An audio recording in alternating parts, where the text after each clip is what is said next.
Y polémica ha generado la idea de un IFE de invierno, un bono que el gobierno podría evaluar, pero es incierto si se va a concretar o no, pese a que hay parlamentarios dispuestos a aprobarlo. ¿Es correcto inyectar dinero a la ciudadanía en tiempos de inflación? Si no es un IFE, ¿qué podría ser? Conversamos de estos puntos con Jaime Naranjo, diputado socialista. Diputado, ¿cómo está usted? Muy buenos días. Muy buenos días, Rafael. Un gusto, como siempre, saludarlo a usted. El gusto es todo mío, diputado. ¿Es necesario inyectar un IFE a la población más vulnerable de este país? Mire, Rafael, si miramos las medidas que ha tomado el gobierno para ir en auxilio de las familias más necesitadas del país hasta el momento, que me parecen bien, el IFE laboral, el aumento del subsidio familiar, de la asignación familiar, el apoyo a las pymes para que puedan tener un subsidio para pagar el nuevo salario mínimo. En fin, son buenas medidas, pero resulta, Rafael, que creo que aún son insuficientes. Y me voy a explicar. ¿Qué es lo que ocurre? En nuestro país tendemos a pensar siempre que la estructura productiva de nuestro país es homogénea. Y eso no es así. Todos bien sabemos que el norte tiene principalmente minería y después, mientras vamos bajando hacia el sur, la actividad agrícola pasa a ser relevante e importante, dejando fuera, por cierto, las grandes ciudades que tienen desarrollo industrial. Y por consiguiente, probablemente ahí, por poner un ejemplo, el IFE laboral podría funcionar. Pero hoy día en aquellas regiones cuya base de la estructura productiva es la agricultura hoy día está en receso vegetativo. Y por consiguiente, por mucho que usted quisiera hacer algo, en términos laborales están las podas, pero eso no genera mucho empleo. Entonces, regiones como el Maule, Ñuble, por poner algunos ejemplos, evidentemente que hoy día las mujeres principalmente y los hombres que están desocupados y son jefes de hogar, no lo están pasando bien. Y por tanto, pensando en esa perspectiva de tantas chilenas y chilenos que hoy día son jefes de hogar, o jefas de hogar, pues son las mujeres, están sin trabajo, yo creo que perfectamente debiera pensarse en una transferencia económica. ¿Cómo lo llame usted? A mí me da lo mismo, si un bono invierno, un IFE invierno, eso será una decisión que en su momento tendrán que tomar las altas autoridades del país. Pero en mi opinión personal, yo creo que corresponde. Ahora, eso conlleva un riesgo, digamos, y es que la inflación que tenemos en Chile, que va a llegar a 2 dígitos, todo indica, requiere para frenarse precisamente disminuir el gasto, disminuir en tanto la liquidez. Mire, Rafael, pongámonos en la siguiente situación. Si usted está desempleado, no tiene trabajo, no tiene ingresos en su hogar hoy en día, ¿usted cree que está pensando si la inflación sube un punto, 0,1, 0,2? Si no tiene nada que comprar, claro. No tiene nada. Entonces, pongámonos en aquellos lugares de aquellas personas que hoy día no tienen nada que comprar. Entonces, que le digan a ellos que la inflación puede pasar de 9,7 a 10. No le parece mayor sentido. Fíjese que nosotros hemos hecho el cálculo pensando en el siguiente esquema.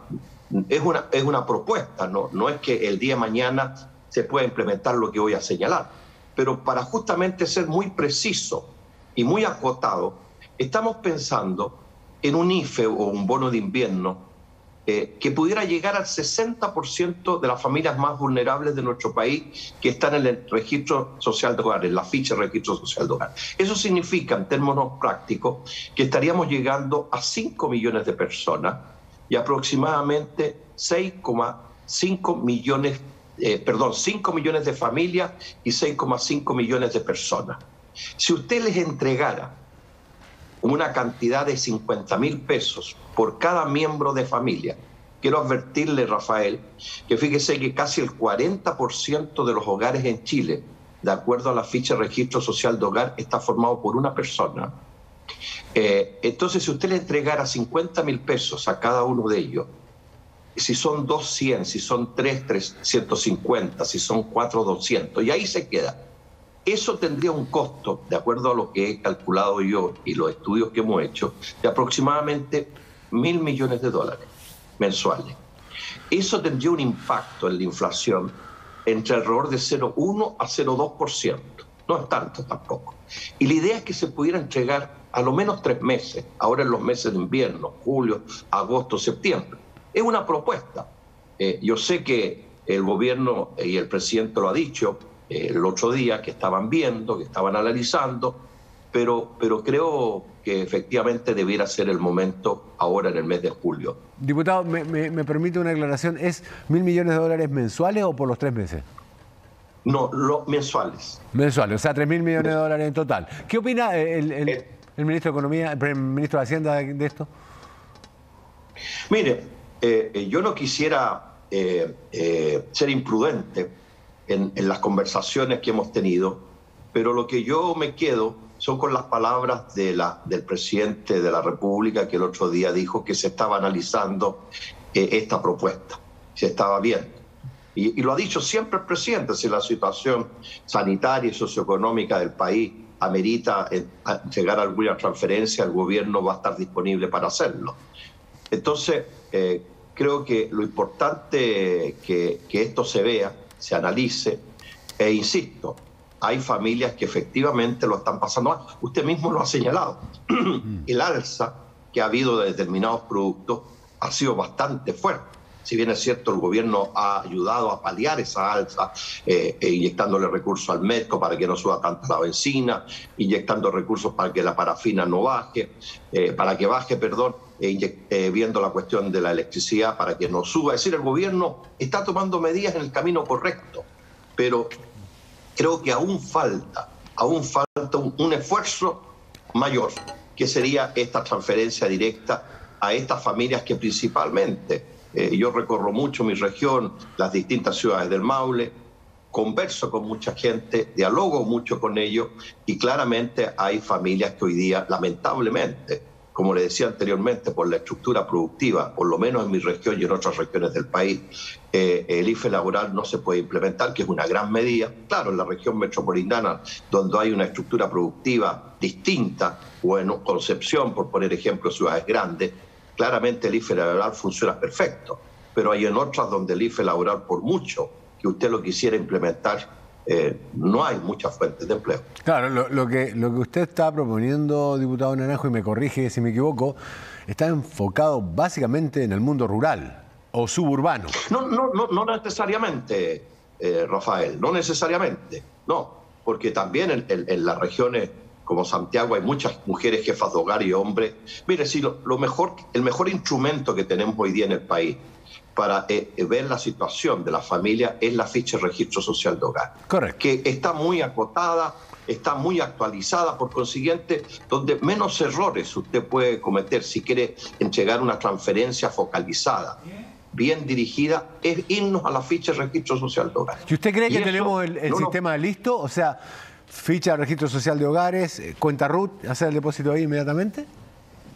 Efectivamente, es lo que está ocurriendo hoy día con el bono de la canasta familiar, que la gente se le deposita automáticamente, porque toda la gente que tiene ficha de registro social de hogar tiene una cuenta registrada ahí, principalmente, como es la gente más sencilla, son cuentas RUT, de tal manera que esto opera con muchas facilidades, porque felizmente nuestro país tiene una estructura de información bastante adecuada, tiene plataformas muy bien diseñadas, y por tanto, porque de todas maneras esto es un proyecto que debe ser aprobado por el Congreso. El gobierno debiera enviar una iniciativa legislativa al Parlamento. Evidentemente, por la necesidad y por la premura, debiera tener una tramitación rápida, y después se depositan las cuentas RUT de las familias, de tal manera que no hay que postular, no hay que hacer nada. Bien, pero ¿y las...? A ver, yo sé que lo que voy a hacer, la pregunta que le voy a hacer no tiene que ver con la necesidad de ayudar a la gente, sino que tiene que ver con las señales políticas que se dan. Subir o otorgar este bono en un momento que tenemos una inflación de 11,5%, no es inconveniente para un gobierno que eventualmente tiene que volver a decir que no a otros incentivos, básicamente porque no sabemos hasta dónde va a llegar la inestabilidad internacional, el precio de la oleaginosa, de los combustibles, la guerra en Ucrania, el precio del cobre en China. Todas esas cosas impulsan nuestra economía a un alza en la inflación y una baja en la producción. Mire, a ver, usted parece que estuviera hablando como empresario. que nunca es el momento cuando hay que transferirle plata a los sectores populares, ni recursos. Lo hemos escuchado en la reforma tributaria, que no es el momento, que la inversión, que el empleo, que la inflación. Usted ha escuchado este discurso que ya parece disco rayado. Nunca es el momento. momento para... Nunca es el momento, nunca es la oportunidad. Pues bien, aquí estamos frente a una realidad que usted muy bien está describiendo. Efectivamente, el mundo, no nosotros, porque mucha gente tiene una mirada muy pequeña y cree que nosotros somos los únicos que tenemos inflación, que nosotros somos los únicos que estamos teniendo escasez de alimentos y de otras cosas, que a nosotros somos los únicos que le aumenta la benzina. No, esto es un fenómeno mundial. Es decir, estamos en un momento con 3 señales mundiales: alta inflación, alto precio del petróleo y con un problema serio de abastecimiento y producción de alimentos. Es decir, y lo conversábamos el otro día con el ministro de Agricultura, que una de las tareas que debiera tener nuestro país es justamente tener una política, cosa que está haciendo el Ministerio de Agricultura y hay que valorarlo, de incentivar a nuestros productores agrícolas a sembrar alimentos, trigo, maíz, arroz, frijoles, porque viene una escasez de alimentos, Rafa, y esto no hay que ser catastrófico, claro, porque hay problemas. Fíjense que Argentina, por ponerle cifras, va a reducir en 700.000 hectáreas las siembras de trigo. La India ha puesto problemas para exportar. Usted sabe lo que está pasando en Ucrania y en Rusia. Claro. Otros países están teniendo problemas por el cambio climático y la escasez de agua. Por tanto, no hay que ser experto internacional para percibir que el alza de los alimentos va a seguir y que va a haber dificultades para abastecerse de alimentos en general a muchos países. Y por eso nosotros le advertíamos al ministro de Agricultura que nuestro país debiera, así como se hicieron convenios para abastecernos de vacunas con mucha anticipación por el COVID, debiéramos hacer acuerdos, convenios de abastecimiento de alimentos el día de mañana, porque vamos a tener problemas. Entonces hay que actuar, actuar más reactivo, hay que actuar, ponerse antes. Y por eso que creo que esta ayuda del IFE tenemos que mirarla en esa perspectiva, Rafael. Es decir, no esperar que los precios de los alimentos se nos vayan a las nubes, no esperar para que empiecen a proliferar por todo el país ollas comunes y no reaccionar antes. Reaccionemos antes que venga una crisis. Ahora, usted tiene razón, esto puede generar un impacto inflacionario, sí, pero muy moderado, extraordinariamente moderado. En todo caso, los empresarios jamás preguntan por las señales políticas. A ellos eso no es materia de su primera prioridad, de su prioridad, digámoslo así, solo por responder el chiste. Ahora, ¿cuánto tiempo? ¿Cuánto tiempo? ¿3 meses? ¿Un poco más? Si esto se mantiene, porque como usted está de acuerdo conmigo en eso, la incerteza económica, que no tiene que ver solamente con el plebiscito en Chile, como mucha gente cree, sino principalmente con Rusia y China, que producen 65% de las oleaginosas que se producen en el mundo, pero además el trigo, lo que ha hecho, como usted decía, que China e India limiten sus exportaciones. Entonces, no sabemos cuál es el horizonte de salida de este problema. ¿Por cuánto tiempo podría llegar a mantenerse un bono de ese tipo?